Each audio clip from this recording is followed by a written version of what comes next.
I wanted to make a part 2 to last week's video because I feel that the subject of finding your true self is so incredibly important. So in this video, I'm going to go a little bit more in depth as to how you actually discover what it is that you really are. But before we begin, if you feel that this video is helpful at any point, then please like and subscribe so this information can reach more people who might also benefit from watching. Leaving the body behind. Remember the very first time that I left my body consciously, because we do this every time that we go to sleep at night, but the first time I left it consciously, I realized that it was this strange little hack. It's basically figuring out how to put your body to sleep while keeping your mind awake. And it's a very strange thing that you can only really relate to or fully understand until you experience it. And this is really true of becoming the witness and getting into that state of falling into your witness consciousness. It's something that you need to just practice and then realize and discover and experience for yourself, because it's a difficult thing to explain exactly how to do. I'm going to do my best in this video to try to teach you how to do it.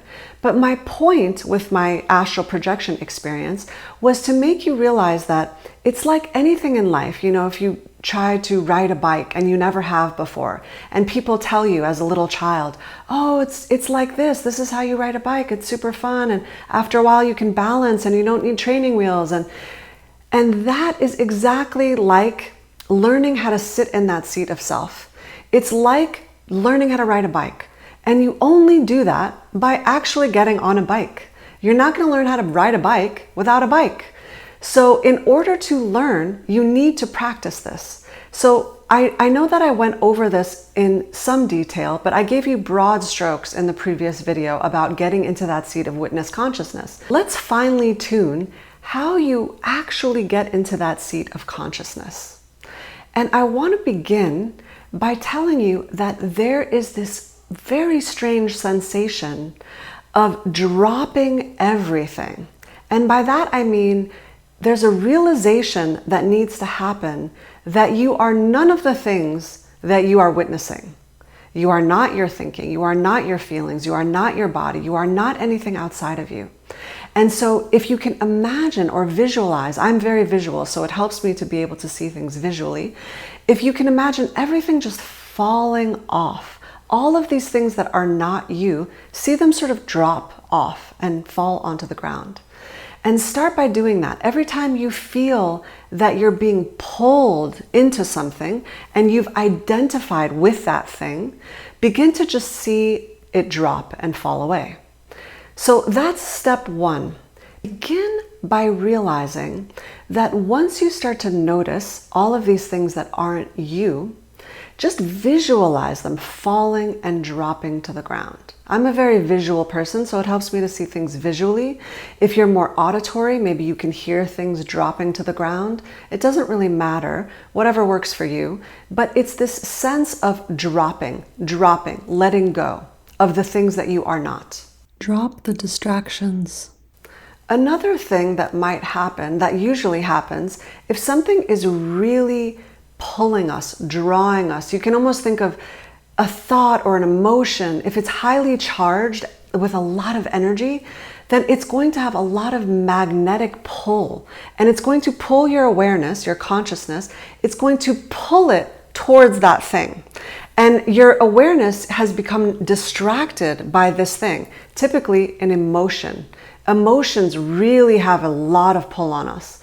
So or it can be an event like watching the news and all the babies dying in Israel or Palestine, you know, that is going to have a lot of pull. So all of that awareness is getting pulled and dragged, so to speak, and becoming distracted by something that it is not, by something that is pulling itself away from itself, in other words. What we're trying to do here is we're trying to take our awareness and we're trying to put it back on itself so that it is becoming aware of itself. That is the whole point of this. So once you realize, oh, okay, this thing that is pulling me in that direction is not allowing me to become aware of myself, of my true self, So that's the key, because sometimes just saying to ourselves that we're going to try to remember this throughout the day isn't enough, because we've become so pulled in a different direction, so immersed in that movie of life, so to speak, that we have lost ourselves again. Our awareness has completely become dragged into the thing that we're distracted by. So it's really important to realize, oh, I am completely identifying with this thing. And now I can stop and I can look at it and I can realize that's not me. That also is not me, because I am the one that is witnessing this thing. So that can't be me. That's the object. I'm the subject. The third thing that I want to mention that's really important is that sometimes, even though it's a negative emotion that we're experiencing, the ego, this idea of a separate sense of self, is so highly charged, it's so magnetized to want to experience these negative emotions that have become triggered and fired up, right? It's like you've lit yourself on fire with this negative emotion. And there's this weird self-loathing, almost a self-pity sometimes, of wanting to drag ourselves down that road through the mud of the negative emotion. And you have to stop and you have to ask yourself, how is this serving me?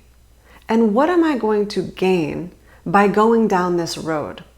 And if you can do that, you might just be able to pull yourself back into that seat of witness consciousness, just by asking yourself that one question: what is this doing and how is this serving me? And what is the trajectory of this path if I continue going down this road of suffering? What am I actually getting out of it? And so if you can relinquish the need to want to go down that road of self-pity, then you have this wonderful opportunity to fall back into yourself and just watch it. And it doesn't mean that you might not feel the things that you're feeling. I'm not asking you to suppress. You all know that's the last thing that I would ever want you to do. But even if you're feeling something, even if you're crying, even if you're expressing something, and even if you're doing some sort of emotional processing, you can still fall back and witness all of these things. You can witness the emotion, you can witness the thinking, and you can just watch it happening, watch it being processed, but continue to remain in that seat of knowing that these things are actually, in fact, not what you are. When you do, in fact, reach this feeling and this knowing and this being of your true self, when you sit in that seat, so to speak, savor it. Sit there and allow yourself to experience the beauty of that state. It's almost like, the feeling that I could best describe it is almost like you're completely empty. You're floating in this warm womb of nothingness, of emptiness. And I know that might not sound pleasant, but it's this ultimate freedom. It's this ultimate limitlessness. It's freedom from suffering. It's freedom from having any problems. And that is a beautiful, beautiful place to be. It's this incredible state of peace, of calm, of stillness. It's so still. So just allow yourself to get into that stillness when you actually get there. Don't be afraid. Just be there and allow yourself to be there.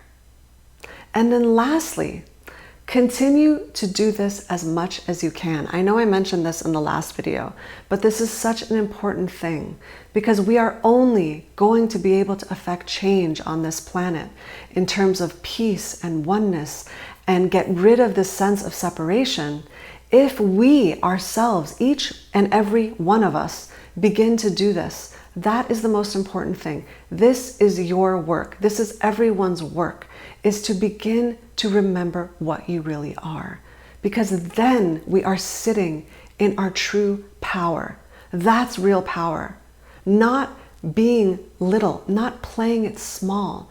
When you play it small, you have no power. Zero power is happening when you're identifying with the little, small, gnat-like self that is the ego.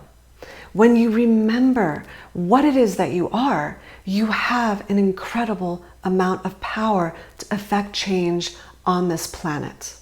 So please practice this. I love you all so much. Until next time, remember to let go of trying to be anything other than the truth of what you are.